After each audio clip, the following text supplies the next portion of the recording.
Ambassadeur Soumaré, bonjour. Merci de nous accorder quelques minutes de votre temps pour discuter du Mali. C'est un plaisir. Nous sommes ici à une place qui a une valeur sentimentale pour vous. C'est la place du général Abdoulaye Soumaré, tout à fait. Et votre paternel. Exact. Et, quand vous êtes né, vous aviez un nom, Soumaré. Il a fallu que vous fassiez un prénom.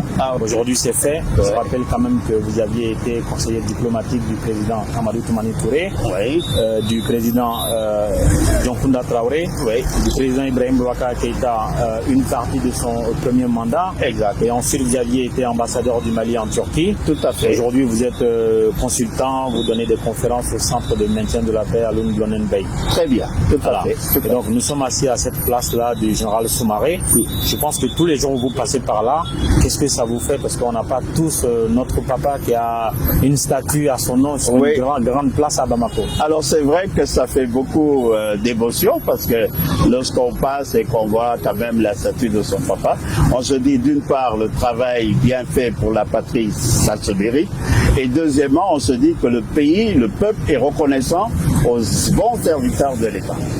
Mais on a failli ne pas avoir le général Soumaré parce que vous allez nous expliquer comment il est arrivé, comment il est devenu militaire. Exact. Et comment il s'est retrouvé au Mali parce que l'histoire elle est intéressante. Très bien. Alors, pour commencer, il faudrait que je vous rappelle que le 4 avril 1872, les Français, la coloniale, a créé ce qu'on appelle les 4 communes.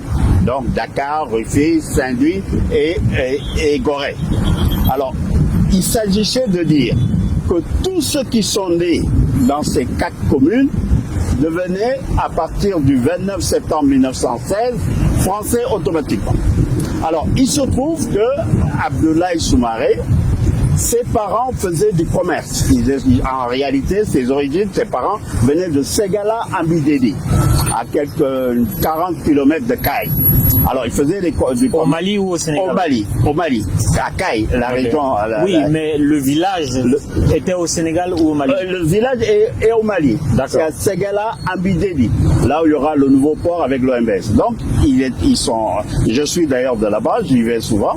Alors, ses parents faisaient donc le commerce entre Caille, Abidjani et Saint-Louis. Alors il se trouve que la providence a fait que le général est né à Saint-Louis. Il est né le 12 janvier 1905 et dans cette période-là, dès que vous êtes né dans une de ces 4 communes, vous devenez automatiquement français. Ou si vous avez des parents, des enfants qui sont nés même en dehors des 4 communes, alors que vous êtes nés dans les 4 communes, vos enfants deviennent aussi français. C'est le cas de la Miguel. Donc voilà à peu près ce qui fait qu'il est né, il a grandi, il a vécu comme français, puisque né à Saint-Louis, alors qu'il est originaire de Ségala. Même s'il allait à Ségala, il était quand même français. À quel moment l'armée intervient dans son parcours? Alors maintenant, il rentre dans l'armée comme engagé volontaire français en 1925. D'ailleurs, le 24 septembre 1925, il rentre dans l'armée comme pour se préparer à faire le concours de ce qu'on appelle l'école de Saint-Mexan. C'est l'école des chars et de combat de Saint-Mexan. C'était en ce temps-là une école d'officiers. On formait des officiers actifs dans cette période-là. Alors depuis 1960, Saint-Mexan forme des sous-officiers dans l'armée française aujourd'hui. Mais dans la période où il est rentré dans l'armée, c'était des officiers actifs. Alors comme il est natif de Saint-Louis, automatiquement il a vécu comme un officier français.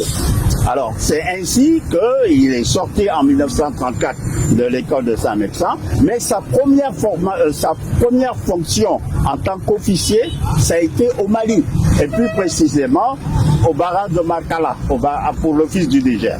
Alors, en 1935, il est jeune lieutenant qui commandait le 2e bataillon des travailleurs qui se trouvaient, des militaires qui travaillaient au compte de la France. Au compte de la France, toujours au compte de l'OMS, de l'office du Niger, du fleuve Niger. Vous savez que l'office du fleuve Niger a été créé en 1932. Donc, il fait partie des premiers gens qui ont travaillé là.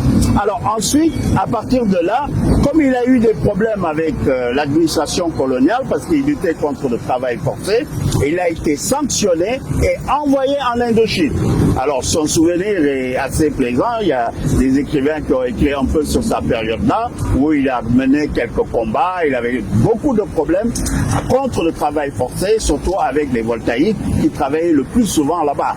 Hein, c'était eux qui étaient les travailleurs qu'on appelait les navetans, les sociétés. Alors, en 1940, donc il a quitté ensuite le Ségou, la ville parce qu'il logeait dans la ville de Ségou. Donc vous comprenez sa première fonction. Hein, ça, il a la trentaine. Hein, et il commençait à Ségou. Il se savait originaire du Soudan. Et c'était avec une fierté qu'il a commencé là. Et ensuite, avec le grade de capitaine, il a été le premier officier noir africain à être à l'école des enfants de troupes de Kati. L'école des enfants de troupes où sont sortis la plupart des cadres militaires de l'indépendance. Hein, à partir de 1960, la plupart sont passés par l'école de Kati. S'ils ne sont pas passés par Benjerville ou s'ils ne sont pas passés par Bango. Alors, le capitaine Abdoulaye Soumaré a resté là-bas. Mais il a eu des problèmes là-bas aussi à partir de 1944 à cause de l'histoire de Caroy.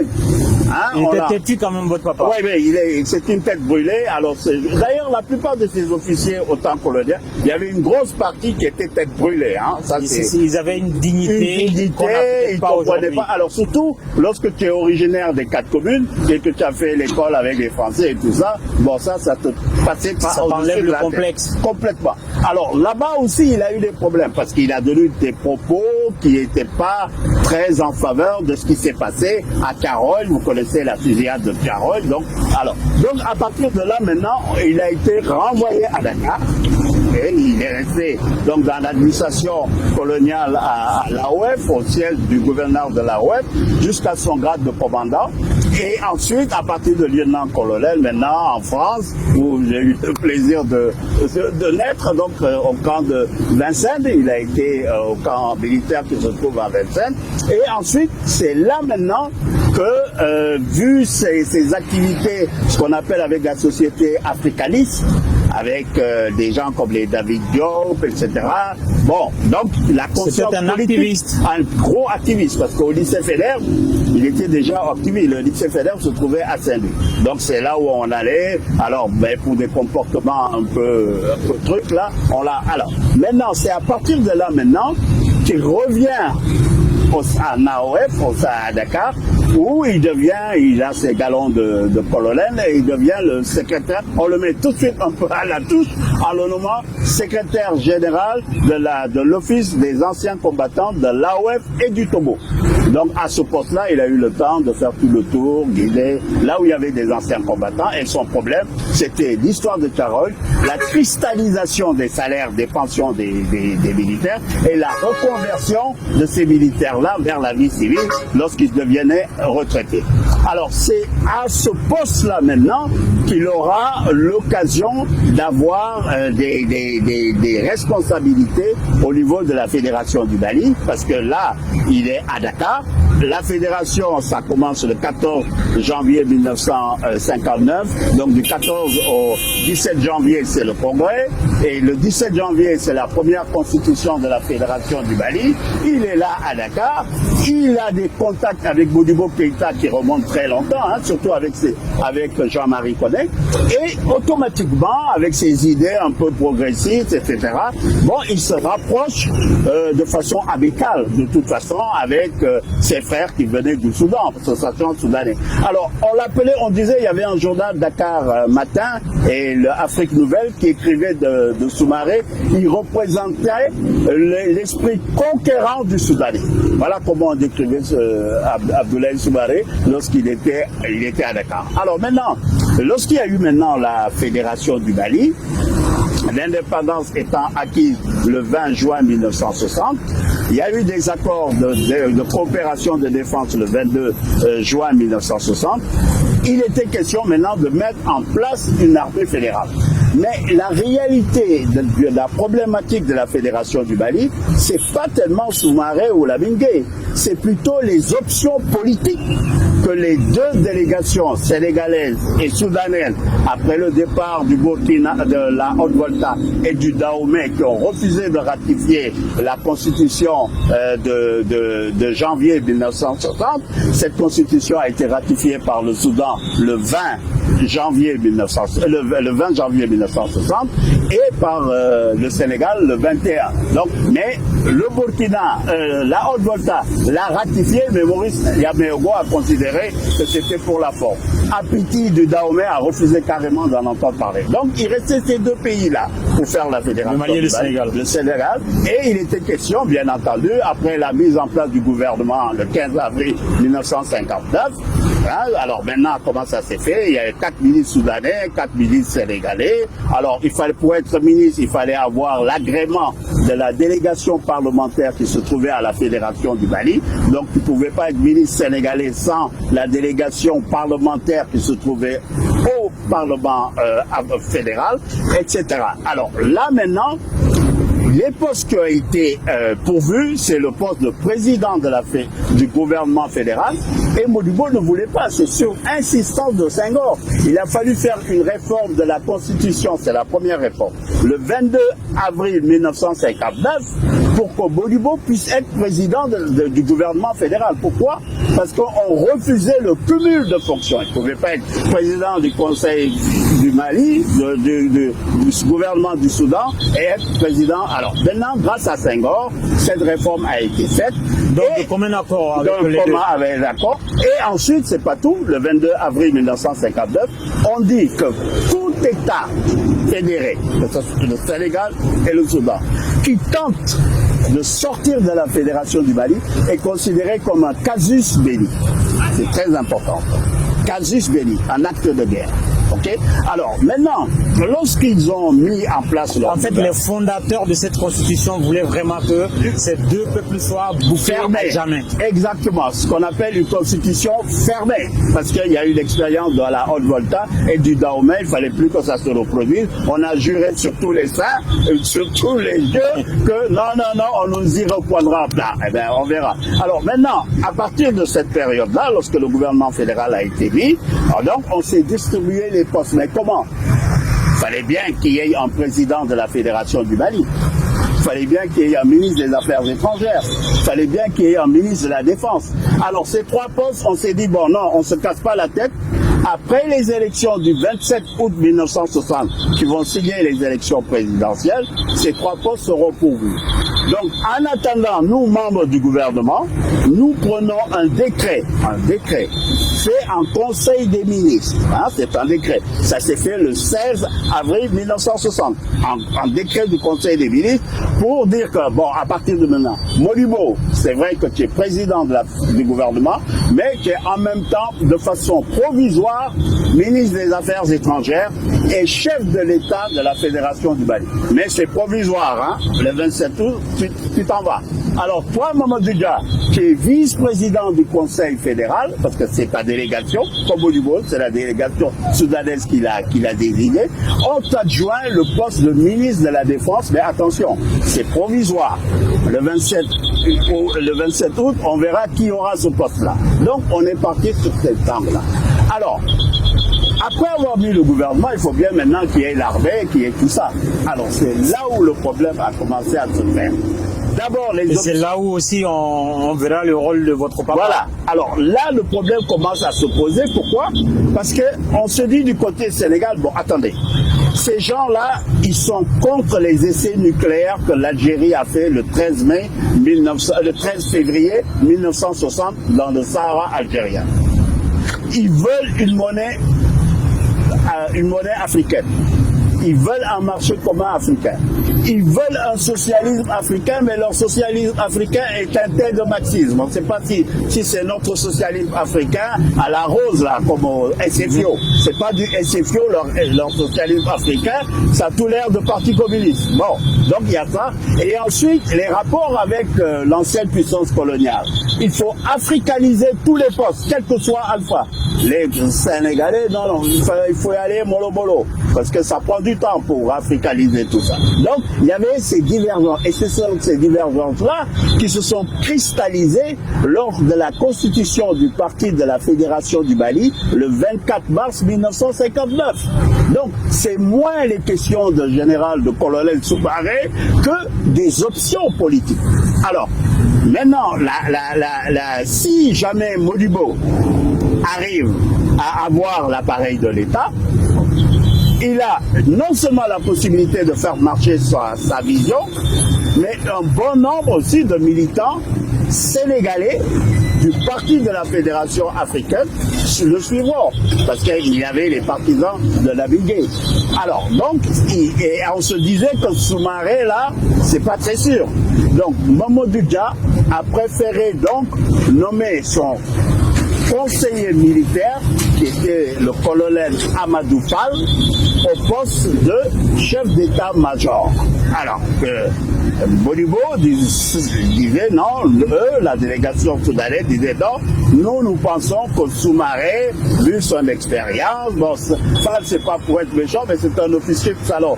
Il y a les militaires pour me comprendre, il y a les officiers de salon et puis il y a les officiers de terrain, les baroudeurs. Les journalistes, reporters de salon, il y a les journalistes de terrain. Voilà, les terrains. Alors Soumaré c'était un peu ça, hein, tête brûlée là, c'était un peu ça. Alors donc, ils ont préféré, et puis du point de vue du règlement militaire, c'était le colonel le plus ancien dans le grade le plus élevé. Donc il n'y avait pas match. Alors, Mamadou Dia a refusé de contresigner la nomination du général Soumaré, mais manque de peau. La deuxième réforme constitutionnelle qui se fait le 18 juin 1960 dit que c'est le cas échéant que le ministre peut contresigner en même temps que le président. Et surtout s'il n'est pas le ministre plein, parce qu'il était de façon temporaire. Donc voilà comment les choses se sont articulées, qui ont fait que lui, Soumaré, est venu dans le cadre de la Fédération du Mali, dans le cadre, dans le fuseau de Modibo Keïta, et c'est ainsi que la Fédération va continuer. Seulement, comme je vous l'ai dit tantôt, les options politiques et idéologiques faisaient que cette fédération, beaucoup de gens ne voyaient pas de bon oeil. La chambre de commerce de Dakar n'aimait pas trop ça. Il y a un gros nombre d'hommes d'affaires, un peu commerçants, genre Morin des Pommes et autres compagnies, qui ne voyaient pas ça. Il y a ce qu'on appelle la bourgeoisie comprador, tiens, ça me rappelle ma jeunesse, qui également n'aimait pas trop ça. Alors, donc, mais une chose est que, comme je vous l'avais dit tantôt, le 22 avril 1959, on a décidé que personne ne sortait de la fédération. Fédération fermée, comme vous dites là. Alors, malheureusement, à partir du 17 août, le vice-président Mamadou Dia a commencé à dire qu'il souhaiterait que le Sénégal quitte la Fédération du Mali, parce que les options, d'ailleurs il a dit dans un meeting à Touba, c'est une lycée qui se trouve au Sénégal, en disant que les options, Modibo nous amène à l'aventure, avec ces options irréfléchies. Voilà, le mot était fort. Voilà, irréfléchi, il va nous amener à l'aventure. Non. Alors donc, à partir de là, les gens ont commencé à se poser des questions. Attention, et la Constitution, patati patata. Alors c'est devenu beaucoup plus fort le 19 août. Là, non seulement il a déclaré qu'il fallait sortir de la fédération, mais pire, il a fait venir des troupes de l'intérieur, de Kaolam, de Thiès, et puis de l'intérieur du Sénégal, pour aller comme faire sorte de sitting au gouvernement fédéral, au siège du gouvernement fédéral, qui était au Sénégal, qui était à Dakar, pour obliger la sécession du Sénégal de force. Il a saboté l'union. Voilà. Alors là maintenant, Modibo a donc convoqué le gouvernement fédéral pour prendre des mesures afin de préserver l'unité de la Fédération du Mali, conformément à la Constitution du 22 avril 1959. C'est très important de retenir ça, le 22 avril 1959, qui ferme la Constitution, toute possibilité à un État fédéré de sortir de la Fédération du Mali. Alors c'est comme ça, on demande à Soumaré, prenez des mesures de conservation pour protéger les bâtiments, etc. Mais nullement pour aller arrêter qui que ce soit. Modibo est au pouvoir, il ne va pas se faire un coup d'État. Alors, vient s'ajouter à ça, qui va être président de la Fédération du Mali? Qui sont les candidats? D'aucuns disent que Modibo était candidat à la fédération pour être président, c'est pas vrai.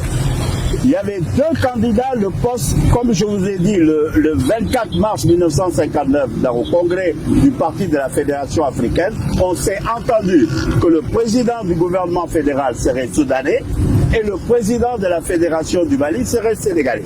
Mais on n'a pas dit qui. Senghor est président de l'Assemblée fédérale. Il est bien servi. Mamadou Dia est vice-président du gouvernement fédéral. Il est bien servi. Il manque qui? Lamine Gueye.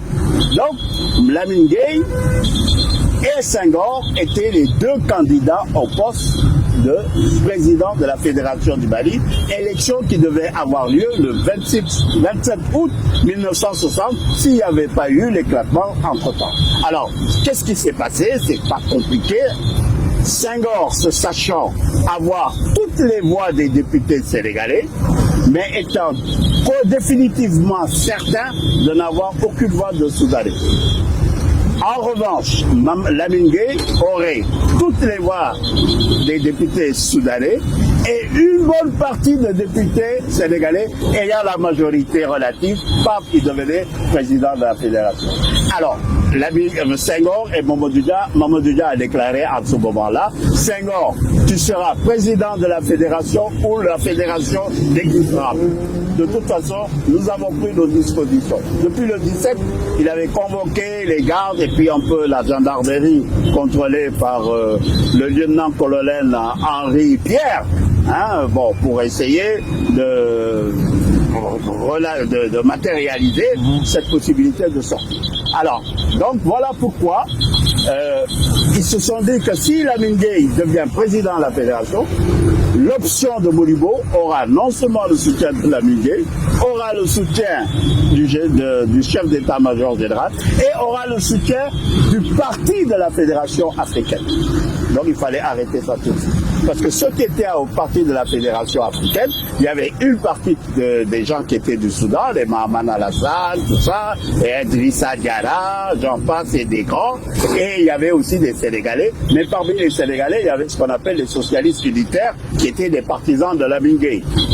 Donc voilà, alors Senghor et Mamadou Dia, je crois qu'ils ont trop considéré que leur vision devait fatalement s'imposer et que dans une situation où ils risquaient d'être minoritaires, l'aventure fédérale n'avait pas à aboutir.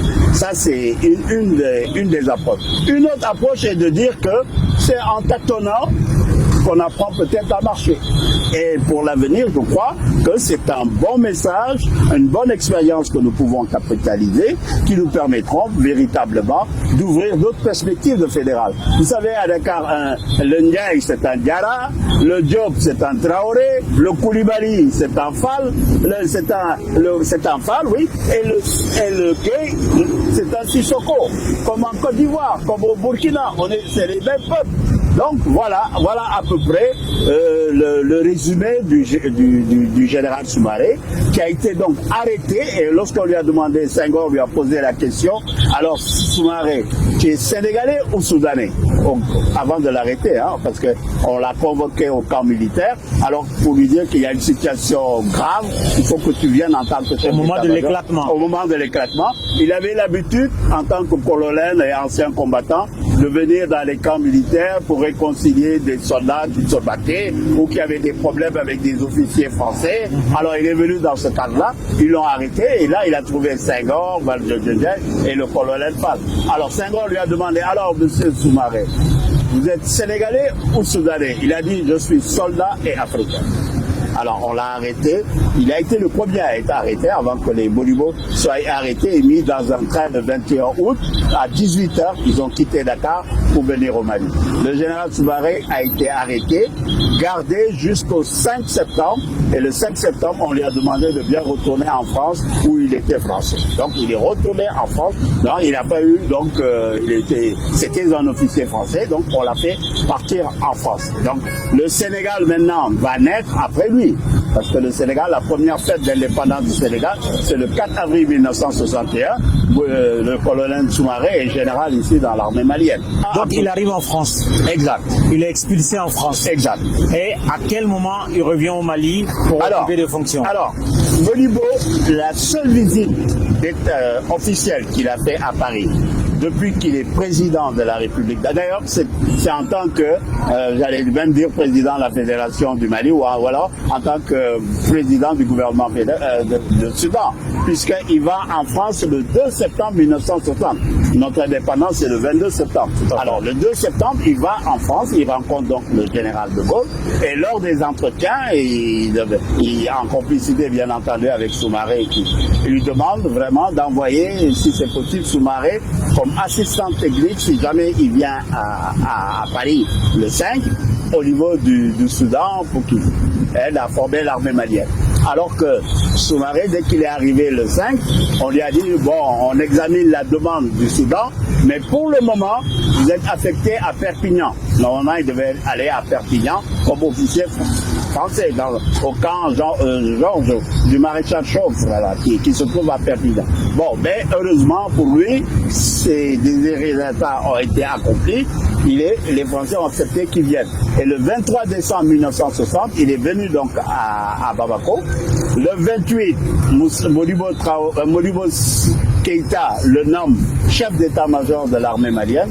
Et le 29, il élève au grade de général de l'armée malienne. C'est le premier chef d'état-major de l'armée malienne. Le premier général de l'armée malienne. Le premier général. On a eu un chef d'état-major dans la République du Soudan avec le capitaine Sékou Traoré.